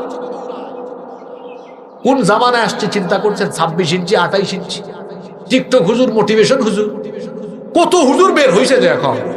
রাসূল বলেছেন আখিরি জামানায় মানুষ আলেম চিনতে ভুল করবে, আলেম চিনতে ভুল করবে। আমি একটা কথা বলি, আলেম আর বক্তা এক জিনিস না। আলেম আর বক্তা এক জিনিস না। আমাদের দেশের লোকজন ভুল করে বক্তাকেই বড় আলেম মনে করে না। হ্যাঁ, অনেকেই আছেন ভালো আলেমও ভালো বক্তাও, এরকম আছেন, কিন্তু বেশিরভাগ ক্ষেত্রে বড় বড় আলেমরা বক্তৃতা জগতে আসেন না, কিন্তু আমরা ওনাদের কদর করি না। ওনারা ওই মাদ্রাসায় দাঁড়সে বসে আছেন, অনেক বড় আলেম, তারা শত শত হাজার হাজার আলেম বানান, আমরা ওনাদেরকে চিনি না। আমরা টিকটক চিনি, আমরা লিপস্টিক চিনি। লিপস্টিক মানে বুঝছেন, কিছু হুজুর আছে মেকআপ দিয়ে উঠে, লিপস্টিক লাগাইয়া উঠে, এরকম হুজুরও আছে। কোন ফিতনায় পড়েছি আমরা চিন্তা করেছেন? বড় বড় শাইখুল হাদিস, ওনাদেরকে আমরা চিনছি না, কদর করছি না। এটা ফিতনার জামানা, কিয়ামত চলে আসতেছে। সম্মানিত উপস্থিতি, শুধু তাই নয়, শেষ জামানায় নারীদের মধ্যে বেপরদা মারবে। আল্লাহ নবী বলেছেন, সায়াকুনু ফি আখিরি উম্মতি রিজালুন ইয়ারকাবুনা আলা সুরুজিন কাআশবাহির রিজাল। আল্লাহ নবী বলেছেন, কিয়ামতের আগে শেষ জামানায় মানুষেরা উটের জিন সদৃশ উঁচু উঁচু বাহনে চড়ে মসজিদে আসবে। ইয়ানজিলুনা আলা আবওয়াবিল মাসাজিদ, এরকম সুন্দর সুন্দর বাহনে চড়ে মসজিদের দরজার সামনে বা পার্কিং এ গাড়িটা রেখে মসজিদে ঢুকবে। কিন্তু এই ভদ্রলোকদের ঘরের নারীদের খবর হলো, নিসাউহুম কাসিয়াতুন আরিয়াত, এই ভদ্রলোকদের ঘরের নারীরা হলো উলঙ্গ আর নগ্নতার মধ্যে ব্যস্ত। আলা রুউসিহিম কাআসনিমাতিল বুখতিল ইজাব, বুখতি উটের কুজের মতো এরকম কুজ দিয়ে দিয়ে হিজাবটাকে স্টাইলিশ করে বেঁধে মুখ খোলা রেখে বেপরদা হয়ে এই পুরুষদের ঘরের নারীরা বের হয়। রসুল কোন পুরুষদের ঘরের নারীদের কথা বলছেন বুঝতে পারছেন তো? দেখবেন আমাদের সমাজে এমন বহু মানুষ আছে 5 ওয়াক্ত নামাজও পড়ে, জুমার দিনে মসজিদেও যায়, আবার এই ঘরের লোকটা, এই লোকটার বউ জুমার দিনে জুমার নামাজ পড়ে যখন পাশের এলাকায় বিয়ে খাইতে যায়, বউটাকে খোলামেলা নিয়ে বেপরদা বানিয়ে বের হয়ে যায়। আছে না নাই? আবার বিয়ে খাইতে গেছে, কোরা লিপস্টিক। এক ভাই বলতেছে, ভাই সাথে কে এটা? কয় চিনস না? তোর ভাবি। কয় উফ, বউ কার আর কুতাকুতি করে কে দেখছেন? একজন তো বলছে নাইস, আমার ছেলেরা কত কিছু বলতেছে, উফ জুস লাগতেছে। এই ব্যাকল, কার জুস কে খায়? যে নারীরা ঘর থেকে বের হওয়ার সময় সাজগুজ করে অ্যাট্রাকটিভ হয়ে বের হয়, এই মহিলাদের চরিত্র ভালো না। পর পুরুষকে দেখাবার জন্য অ্যাট্রাকটিভ লুকিং নিয়ে বের হয়। আপনি ঘর থেকে বের হবেন বুরখা পরে, নরমালি বের হয়ে চলে যাবেন, ঠিক না? ঠিক। আর যারা নিজের বউ মানুষ দেখায়, এ পুরুষ কিনা সন্দেহ আছে, এর নিয়ে ল্যাবরেটরিতে রিসার্চ করে।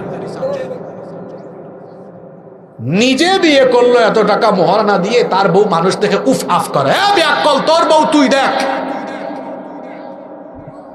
তোমার বউয়ের ঠোঁট গাল কেমন মানুষ দেখে তোমার খারাপও লাগে না, তুমি পুরুষ নামের কলঙ্ক।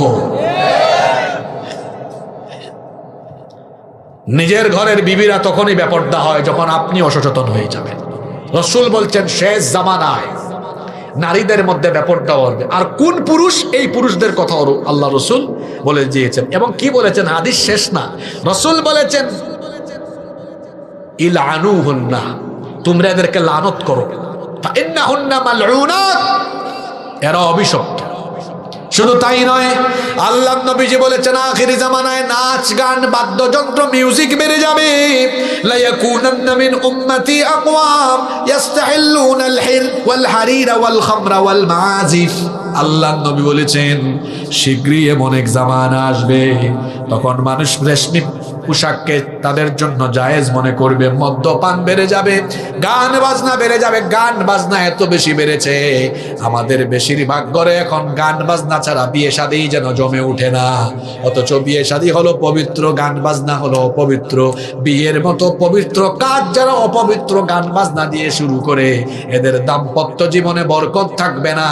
এমনকি দম্পতির ঘরে যত ছেলে মেয়ে আসবে সবগুলো ঝাঁকা নাকা মার্কা আউলাদ হবে। আমি বলে দিয়ে গেলাম, এদের ঘরে কোনোদিন আল্লাহওয়ালা হবে না, আলেম হবে না, ভালো মানুষ হবে না। এদের ঘরে যেগুলা হবে ওগুলা ওর ডিজে হবে, আউল হবে, ফাউল হবে, বাউল হবে, ঠিক না ঠিক? কারণ এদের চরিত্র ঠিক নাই। শুধু তাই নয়, আল্লাহ নবী বলেছেন, কিয়ামতের আগে জিনা বেড়ে যাবে। ইন্না মিন আলামাতিস সাআহ ইউকতারু ফিহা জিনা, জিনা বেড়ে যাবে। আজকে জিনা বেবিচারে তো বেশি বেড়েছে। জিনা ব্যভিচার বাড়ার জন্য সমাজের মানুষও দায়ী, তারা বিয়ে শাদীকে কঠিন বানিয়ে ফেলেছে। বিয়ে শাদী হওয়া উচিত ছিল সহজ, কম খরচে যেন বিয়ে শাদীটা হয়ে যায়। এখানে এমন অবস্থা করে রেখেছে 23, 24, 25 বছরে একটা ছেলে পড়ালেখা শেষ করে বিয়ে করতে লাগে 10 লাখ টাকা, পাবে কোথায়? বিয়ে করতে পারে না, বিয়ে শাদী কঠিন বানিয়ে ফেলেছে।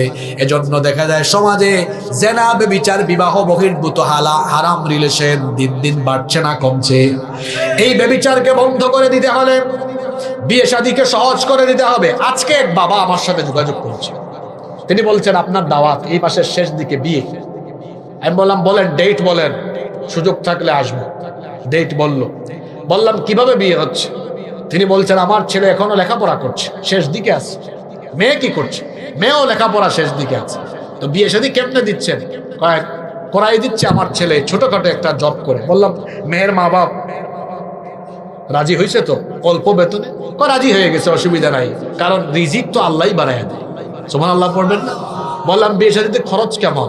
1 লাখ টাকাও না, এর নিচে সব কাম সারাই দিচ্ছে। আর আমরা কি করি? লক্ষ লক্ষ টাকা লাগবে। এই ছেলে পাবে কোথায় এত লক্ষ টাকা? মাত্র পড়ালেখা শেষ করেছে। আবার কিছু কিছু মেয়ের বাপ এত বেইনসাফ, জিজ্ঞেস করে বাবা আপনার বাড়ি গাড়ি আছে? যুবক ছেলেরা শোনো, জিজ্ঞেস করবা আঙ্কেল মাইন্ড করেন না, আমার বয়সে আপনার কয়টা বাড়ি ছিল, গাড়ি ছিল বলেন? একটা ছেলে এই বয়সে বাড়ি গাড়ির মালিক হবে কিভাবে? যার কাছে আছে ওটা তার না, তার বাপ থেকে পাইছে। কিছু ছেলে আছে বাপের পয়সায় ফুটানি করে, বাপের পয়সায় বিয়ে করে। বউ পরের দিন বলে ওগো শুনছো আমাকে একটা ফেয়ার অ্যান্ড লাভলি এনে দাও। হ্যাঁ, তার বাপকেই বলে আব্বা 500 টাকা দেন। কেন? আপনার বৌমাকে ফেয়ার অ্যান্ড লাভলি দিবে। যে ছেলে বাপদাদার পরিচয়ে চলে গাধা, আর যে নিজের পরিচয়ে চলে সে শাহজাদা। আপনারা মেয়েদেরকে গাধাদের কাছে বিয়ে দিয়েন না, শাহজাদাদের কাছে বিয়ে দিয়েন। মানুষ বিয়ের আগে প্রতিষ্ঠিত হয় না, বিয়ের পরেই। গাড়ি বাড়ি হওয়ার একটা বয়স আছে তো, 35, 36 বছর না হইলে এগুলা হবে না, সময় লাগবে, সময়টা দেন। জিনা ব্যভিচারের পথ বন্ধ করে দেন। আল্লাহ নবী আরো বলেছেন আখিরি জামানায় ঘন ঘন প্রাকৃতিক দুর্যোগ বাড়বে, ঘন ঘন ভূমিকম্প, ঘন ঘন ভূমিকম্প, ঘন ঘন ঘূর্ণিঝড়, ঘন ঘন অগ্নিবায়ু, বিভিন্ন রকম বালা মুসিবত বাড়বে। গত 6 মাসে হিসাব করে দেখেন কতবার ভূমিকম্প হয়েছে। আর ভূমিকম্প হলো এমন এক গজবের নাম। আমাদের দেশে যে আবহাওয়া অফিস আছে তারা ঘূর্ণিঝড়ের পূর্বাভাস বলতে পারে, কিন্তু বলেন তো কোনো আবহাওয়া অফিস কি ভূমিকম্পের আগাম বার্তা দিতে পারে নাকি? কেউ দিতে পারে না। এটা এমন এক গজব। এখন আসেন কখন এই সব গজব বাড়ে? শুনতেছেন আপনারা? এই সব গজব বাড়ে। আল্লাহ নবী বলেছেন ইদা ফাআলাত উম্মতি 15 খাসলাতান হাল্লা বিহাল বালা। আমার উম্মত যখন এই 15টি পাপ কাজে জড়িয়ে পড়বে তাদের উপর গজব আসবে। জোরে বলেন কয়টা কাজ, কয়টা পাপ? দেখেন তো এগুলো আছে না নাই এখন মিলান। 1 নাম্বার নবীজি বলেছেন ইদা কানাল মাগনামু দুওয়ালা। যখন কোন রাষ্ট্রের রাষ্ট্রীয় দায়িত্বে থাকা লোকরা রাষ্ট্রীয় সম্পদকে নিজের সম্পদ মনে করে ভোগ করা আরম্ভ করবে, তখনই এই সব গজব আসবে। আমার দেশে রাষ্ট্রীয় সম্পদকে তার বাপের সম্পদের মতো ভোগ করে এমন চোর আর চামার আছে না নাই? 2 নাম্বার ওয়াল আমানাতু মাগনামা। চতুর্দিকে যখন আমানতের খেয়ানত আরম্ভ হবে তখন এই সব গজব বাড়বে। আমানত, প্রত্যেকটা দায়িত্বপূর্ণ কাজ হলো আমানত। এই আমানতের খেয়ানত যখন বাড়বে গজব আসবে। ওয়াজ যাকাতু মাগরামা। 3 নাম্বার রাসূল বলেছেন যখন মানুষ যাকাতকে ঋণের বুঝার মতো মনে করবে, যাকাত যখন মানুষ দিবে না, যাকাত আদায় যখন করবে না, গজব বাড়বে। 4 নাম্বার ওয়া তুআল্লিমা লিগাইরিদ্দিন। যখন দিন বিবর্জিত শিক্ষা ব্যবস্থা চালু হবে, শিক্ষা ব্যবস্থায় যখন দিন থাকবে না তখন আল্লাহর তরফ থেকে গজব আসবে। এখন তো আমাদের দেশে শিক্ষা ব্যবস্থায় দিন একেবারে 100 ভাগ আছে, আরো আসতে বলেন আছে। 5 নাম্বার ওয়া আতাআর রাজুলু যাওজাতাহু ওয়া আক্কা উম্মাহু। লোকজন যখন তার বউকে মায়ের চেয়ে বেশি প্রাধান্য দিবে আর মায়ের সবাধ্য হবে। অনেক ছেলে পেলে আছে বিয়ে করে মাকে গালি দেয় কিন্তু বউয়ের আঁচলের তলায় থাকে, এমন ছেলে পেলে আছে না নাই? এরপরে 6 নাম্বার ওয়া বাররা সাদিকাহু ওয়া জাফা আবাহু। তার বন্ধুদের সাথে সুন্দর ভাষায় কথা বলবে আর বাপের সাথে কর্কশ ভাষায় কথা বলবে। এই রকম ছেলে পেলে আছে না নাই? 7 নাম্বার, ওয়ারতাফাইল আসওয়াতু ফিল মাসাজিদ, মসজিদগুলোতে যখন পাপীদের হই হুল্লোড় বেড়ে যাবে, আল্লাহওয়ালা নেককার বুজুর্গদের গলার আওয়াজ থেমে যাবে। 8 নাম্বার হলো ওয়াসাদাল কাবিলা তাফাসিকুহুম, ফাসিক লোকরা যখন কওম বা জনপদকে নেতৃত্ব দেওয়া আরম্ভ করবে। 9 নাম্বার, ওয়াকানা জাইমুল কওলু আরদালাহুম, যখন শুধুমাত্র অনিষ্ট হওয়ার ভয়ে দেখা যাবে অপরাধী লোকদের আনুগত্য আরম্ভ হবে। শুধু তাই নয়, নিকৃষ্ট লোকরা সমাজকে তখন নেতৃত্ব দিবে। 10 নাম্বার, ওয়া উকরিমার রাজুলু মাখাফাতা শাররিহি, অনিষ্টতার ভয়ে যখন অপরাধী লোক বা বাজে লোককে মানুষ নেতা হিসাবেও মেনে নিবে। 11 নাম্বার, শুরিবাতিল খমর, মাদককে মানুষ হালাল হিসাবে গ্রহণ করবে। 12 নাম্বার, লুবিসাল হারির, রেশমি পোশাককে মানুষ জায়েজ মনে করবে। 13 নাম্বার হলো ওয়াত্তুকিদাতিল কাইনাত, যখন মানুষ নায়িকা গায়িকা নায়ক এদেরকে অনুসরণ বানাবে। 14 নম্বর, ওয়াল মাআজিফ, বাদ্যযন্ত্রকে যখন মিউজিককে মানুষ হালাল মনে করবে। দেখেন না ছেলেপেলেরা মিউজিককে হালকা বিষয় মনে করেছে। 15 নম্বর হলো ওয়ালানা আখিরু হাদিহিল উম্মতি আউওয়ালাহা, পরবর্তী যুগের লোকরা যখন পূর্ববর্তীদেরকে লানত দেওয়া আরম্ভ করবে। এখানে মোট অপরাধের সংখ্যা বললাম কয়টা? আস্তে বলবেন না, জোরে বলেন কয়টা? এই অপরাধের বেশিরভাগ আমাদের সমাজে চালু আছে না নাই? আল্লাহ নবী বলেছেন এই অপরাধগুলো যখন সমাজে চলমান থাকবে, ফালইয়ারতাকিবু ইনদা যালিকা রিহান হামরা আও খাসফান ওয়া মাসখান ওয়া কাদফান, নবীজি বলেছেন তখন অগ্নিবায়ুর মতো গজব। দেখেন না কিছুদিন আগেও কোন কোন দেশে দাবানল জ্বলে উঠেছে, দাবানলের গজব, ভূমিকম্প, ঘূর্ণিঝড়, এই সকল গজবগুলোকে যিনি বাড়িয়ে দিবেন তিনি কে? এই অপরাধগুলো চলছে এখন। আজকে এই 1.5 ঘন্টা ধরে যতগুলো কথা বলেছে সব বাস্তব কথা বলে গিয়েছে, এগুলো সব চলছে। এখন আসেন শেষ দিকে আস্তে আস্তে যাই। এই যে ফিতনার জামানায় যারা নিজেদেরকে ফিতনা থেকে বাঁচাবে, আল্লাহর নবী এদের ব্যাপারে কি বলেছেন একটু শুনবেন না? এটা আল্লাহর রসুল একদিন কুবার মসজিদ থেকে বের হয়েছে। কোন মসজিদ? হঠাৎ করে আল্লাহর নবী কেঁদে উঠলেন, হু হু করে কাঁদছেন। সাহাবীরা বললেন, আপনি তো আমাদের সাথে ভালোই ছিলেন, হঠাৎ করে কাঁদলেন কেন?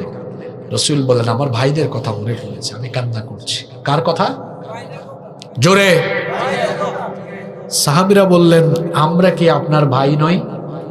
আল্লাহর নবী বললেন, না, তোমরা আমার সাহাবী। সাহাবী মানে কি? হ্যাঁ, সাথী ঠিক আছে, কিন্তু ডেফিনেশনটা কি? যারা রসুলকে ইমানের সাথে দেখেছেন, ইমানের উপরে যারা ইন্তেকাল করেছেন, তারাই হচ্ছে সাহাবী। রসুল বললেন, তোমরা আমার ভাই না, তোমরা আমার সাহাবী। তো রসুল বললেন, তা আপনার ভাই আবার কারা? শুনবেন না রসুলের ভাই কারা? রসুল বলছেন, তোমরা তো আমাকে দেখেছো, দেখেই ইমান আনছো। শেষ জামানায় আবার এমন কিছু উম্মত এত ফিতনার ভিতরে থাকবে, ইমানটা বাঁচায় রাখাই হবে চ্যালেঞ্জ। এরা কোনোদিন আমাকে দেখেও নাই, না দেখে আমার উপর ইমান এনে আমার প্রেমে মাতুয়ারা হয়ে আমার আদর্শের উপরে থাকবে যারা আমার ভাই হন তারা। আরো আসতে বলেন সুবহানাল্লাহ। ও সাহাবীরা, কিয়ামতের দিন তোমাদের দিকে যদি আমার রহমতের নজর যায় একবার, আমার ভাইদের দিকে যাবে 100 বার। রসুলের এই রহমতের নজর আর সুপারিশ আমরা চাই কি চাই না? জোরে বলেন, চাই কি চাই না? এই ফিতনা থেকে বের হন। যতগুলো কথা আজকে বলেছি, কত ফিতনার কথা বললাম। মোবাইলের ফিতনা, জিনা, বেবিচার, বাদ্যযন্ত্র, গান বাজনা, মসজিদের ফিতনা, মূর্খ নেতৃত্ব, আজে বাজে নেতাদের সাথে চলাফেরা, তারপরে বিভিন্ন পাপাচারের কথা, অনেক কথা বলেছি। সব কিছু থেকে নিজেকে সেফ রাখেন। আর একটা জিনিসকে আঁকড়ায় ধরেন, কোরআন, এর সাথে লাগবে হাদিস, আলেম উলামার সাথে থাকেন। কেন? কথায় আছে না, সৎসঙ্গে স্বর্গবাস, অসৎসঙ্গে স্বর্গবাস। আমরা উলামা মাশায়েখদের সাথে থাকি, আলেম উলামা পীর মাশায়েখদের সাথে থেকে কোরআন সুন্নাহ ভিত্তিক জীবন গঠন করব। আমার আখিরি কথা শুনেন, আমরা যেদিন কবরে যাব, আমরা কি সেদিন দলীয় পরিচয়ে যাব? যাব ধর্মীয় পরিচয়ে। আপনারা দেখেন তো, আমি 4 জন ব্যক্তির নাম বলি। মরহুম শেখ মুজিবুর রহমান,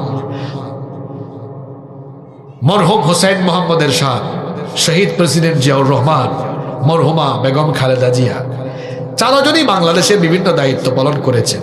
আমরা একটু উদারতা দেখাই, ভুল ত্রুটি আছে, সবারই আছে, আল্লাহ সবাইকে মাফ করে দেন। এই চারজন তিন দলের মানুষ যেদিন কবরে গিয়েছেন, দলীয় পরিচয়ে গিয়েছেন না ধর্মীয় পরিচয়ে? কবরে প্রশ্ন কয়টা? দলীয় প্রশ্ন না ধর্মীয় প্রশ্ন? তাহলে বলেন তো ভাই, কবরে ধর্মীয় পরিচয়েই যাওয়া লাগে, প্রশ্নগুলাও ধর্মীয়, তো কবরে যাওয়ার আগে আপনার জীবনটা হওয়া উচিত দল ভিত্তিক না ধর্মভিত্তিক? জোরে বলেন। ধর্মভিত্তিক। ধর্মভিত্তিক মানে কি? কোরআন হাদিস ভিত্তিক, ইসলাম ভিত্তিক। দলাদলি ছাড়েন, কোরআন হাদিসের পথ ধরেন। কোরআন আছে যেখানে, আমরা আছি সেখানে। কোরআন হাদিস নাই যেখানে, আমরা নাই। কোরআন হাদিসের পথ মুক্তির পথ, ইসলামের পথ, নাজাতের পথ, জান্নাতের পথ, এই পথ আমরা আঁকড়ে ধরবো। আল্লাহ এই শেষ জামানার ভয়ঙ্কর সব ফিতনা থেকে বাঁচিয়ে আমাদেরকে ইমানের উপরে থাকার, ইমানের উপরে মরে যাওয়ার তৌফিক দাও।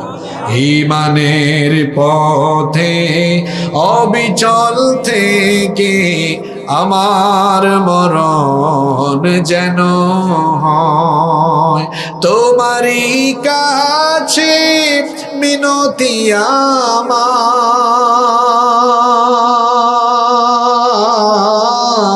মহামহিম দয়াময়। ইমানের পথে অবিচল থেকে আমাদের মরণ যেন হয়। বলে না আমিন। বিশ্বাস হুজুর আসবেন না? আর কোনো কর্মসূচি আছে আমার কথার পরে? হ্যাঁ, আর একটু একটু তাড়াতাড়ি নিয়ে আমার বক্তব্য তো শেষ, আপনারা বক্তব্য শুনে বুঝেন না। বাবারা ভাইয়েরা, তাইলে থাকতে হবে ইমানের উপরে। ইমান নিয়ে থেকে, ইমান নিয়ে দুনিয়া থেকে যেতে পারলেই আমরা নাজাত পাবো ইনশাআল্লাহ। আর এই ইমান পৃথিবীর সবচেয়ে দামি দৌলত। এই ইমানকে টিকিয়ে রাখার জন্য কি করতে হবে? ইমানের দাবি পূরণ করতে হবে। ইমানের কি পূরণ করতে হবে? ইমানের দাবি পূরণ করার জন্য কি করতে হবে? কোরআন সুন্নাহ ভিত্তিক পথ আঁকড়ে ধরতে হবে। এজন্য আমি শেষ দিকে আপনাদেরকে একটা অনুরোধ করে যাই, এই যে 1 বছরে একটা মাহফিল করলেন, দায়িত্ব শেষ না। প্রতিদিন কি আমরা বাসা বাড়িতে অর্থসহ, অনুবাদ সহ আমরা কি প্রতিদিন চাইলে কোরআন পড়তে পারি না? অবশ্যই পারি। ফজরের নামাজের পরে আপনারা দেখেন, মাত্র যদি 5 আয়াত করে প্রতিদিন কোরআন পড়েন, আমি ক্যালকুলেটর থেকে হিসাব করে বলছি, যারা প্রতিদিন 5 আয়াত করে পড়বেন, 4 বছরে আল্লাহর কালাম সম্পূর্ণ পড়া একবার হয়ে যাবে। সুবহানাল্লাহ। তো এখানে অনার্সে পড়েন ভাইরা আছেন না? অনার্স শেষ করতে কয় বছর লাগে? পড়েন না 5 আয়াত করে, অনার্সও শেষ, কোরআনও। আচ্ছা, আমরা যদি 5-এর জায়গায় 10 করি তাহলে কি 4 বছর লাগবে? না না না না, কয় বছর? মাত্র 10-এর জায়গায় একটু যদি আমরা 20 করতে পারি, 40 করেন 6 মাস, 80 করেন 3 মাস, বেশি লম্বা করে লাভ নাই, 5। ডেইলি কত? নইলে 10-এ থাকে। কেন 5 বা 10 পড়লে হক আদায় করে পড়া হবে। 5 আয়াত করে বললেও, বলেন কত বছর? 10 আয়াত করে বললে, এত সুন্দর ফর্মুলা দিয়ে গেলাম, বাজার থেকে 1 সেট তাফসীর কিনেন, বাংলা অনুবাদ সহ, প্রতিদিন পড়েন, অর্থ সহ পড়েন। আর যারা পারেন, যুবক ভাইয়েরা, ছাত্র ভাইয়েরা শোনেন, এখন অনলাইন অনেক কোর্স চালু হয়েছে, দেখেন না? কোরআনিক অ্যারাবিক, বা কিভাবে আপনি কোরআনের ভাষা বুঝবেন। আমি নিজেও এই ধরনের একটা কোর্স করাই, আমার নিজের প্রতিষ্ঠান আছে। বাংলাদেশে এরকম প্রতিষ্ঠানের অভাব নাই। বিভিন্ন কওমি আলিয়া মাদ্রাসায় গিয়ে দেখবেন এরা এইসব কোর্স চালু রেখেছে। আপনারা এগুলো করেন, পড়েন, তাহলে দেখবেন এই যে আপনি কোরআন পড়বেন, প্রতিটা লাইন, ভোকাবুলারি বা শব্দগুলোর অর্থ আপনি বুঝবেন, আয়াত বুঝবেন, মজা পাবেন। আল্লাহর কালাম বুঝলেই তখন আপনি মজা পাবেন। কিয়ামতে আল্লাহ যদি বলেন, কি ব্যাপার, তোমাকে যে 70 বছর হায়াত দিলাম, কি করছো এত বছর বলো তো? এতগুলা বই পড়লা, কোরআনটা কেন একবার পড়লা না? জবাব দিতে পারবো না। শর্ট একটা সিলেবাস বা আউটলাইন দিয়ে গেলাম, প্রতিদিন 5 অথবা 10 আয়াত করে আপনারা পড়তে পারবেন না? দেখি 5 আয়াত করে কে পড়বেন সিদ্ধান্ত নিয়েছেন, একটু হাত তোলেন তো। 5 আয়াতের সংখ্যাই দেখি বেশি। এবার 10 করে কারা পড়বেন? 5ও হাত তুলে, 10ও হাত তুলে, একদিকে থাকেন। 10 করে পড়বেন কে কে? কেউ নাই, আছে 2 জন, মাশাআল্লাহ। আল্লাহ তৌফিক দান করেন। এর থেকে বেশি কেউ আছে নাকি? কেউ নাই। আচ্ছা, আপনাদের এলাকার সন্তান হাসনাত আব্দুল্লাহ। আমি কোনো মাহফিলে কোনো ক্যান্ডিডেটের পক্ষে কথা বলি না, কিন্তু এই ছেলেটার জন্য না বলে পারলাম না। আপনাদের রত্ন, গৌরব, সুজা বলে চলে গেলাম, এই ধরনের ছেলেরা পার্লামেন্টে থাকা দরকার। কোনো দাগ নাই, আছে? এই যে অভ্যুত্থানের পরে আজ পর্যন্ত হাসনাত আব্দুল্লাহকে নিয়ে কেউ কোনো কথা বলতে পেরেছে? তবে ইউটিউবার ভাইদের কাছে অনুরোধ, এটা কাট করে দিয়েন না। আমি অনুরোধ করছি, কেন দিয়েন না? কারণ ইলেকশনে কোনো প্রার্থীদের পক্ষে কোনো হুজুর মাহফিলে বলা উচিত বলে আমি মনে করি না। এজন্য আমি আপনাদেরকে রিকোয়েস্ট করছি, এটা কাট করে আপনারা দিয়েন না, কেমন? যেহেতু হাসনাত আব্দুল্লাহ ওনাদের এলাকার ছেলের জন্য, দেবিদ্দারের না, দেবিদ্দারের ছেলে, একটা বাজে রেকর্ড নাই, লুটপাট দুর্নীতি আজে বাজে আছে, সব আলেমরা পছন্দ করেন। এই ধরনের প্রতিবাদী ছেলেরা পার্লামেন্টে থাকা দরকার।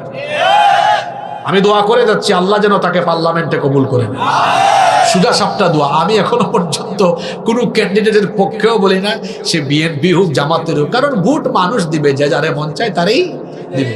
কিন্তু এই ছেলেটার পক্ষে বলতে বাধ্য হয়ে গেল, এ ধরনের ছেলে থাকা দরকার। রত্ন, রত্ন, এই যে শহীদ শরীফ উসমান, মারা গেল উসমান হাদি, এগুলা যুগে যুগে জন্মায় না। যদিও এখন ছেলেরা স্লোগান দেয়, এক হাদি চলে গিয়েছে, লক্ষ লক্ষ হাদি। যারা স্লোগান দেয় সারাদিন পেশাব করে পানিও নেয় না। হাদি হওয়া এত সহজ? পরিবারটা দেখছেন, গোটাটা পরিবার একটা দিনী পরিবার।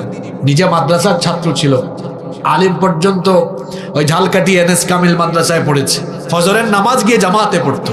হাদি হতে চাও তো 5 ওয়াক্তের নামাজই হয়ে যাও, এত সহজ না হাদি হওয়া। মাশাআল্লাহ, পীর সাহেব হুজুরও চলে এসেছেন, তিনি আপনাদের উদ্দেশ্যে নসিহত পেশ করবেন, তারপরে পীর সাহেব হুজুর আপনাদেরকে নিয়ে মোনাজাত করবেন ইনশাআল্লাহ। আমি যতগুলো কথা বলেছি আল্লাহ তাআলা এগুলো আমাদেরকে আমলের তৌফিক দান করেন। আমি আপনাদের দোয়া চাচ্ছি। হাদা মা ইনদি ওয়াল ইলমু ইনদাল্লাহ আলাইহি তাওয়াক্কালতু ওয়া ইলাইহি উনীব। ওয়াসসালামু আলাইকুম ওয়া রাহমাতুল্লাহি ওয়া বারাকাতুহু।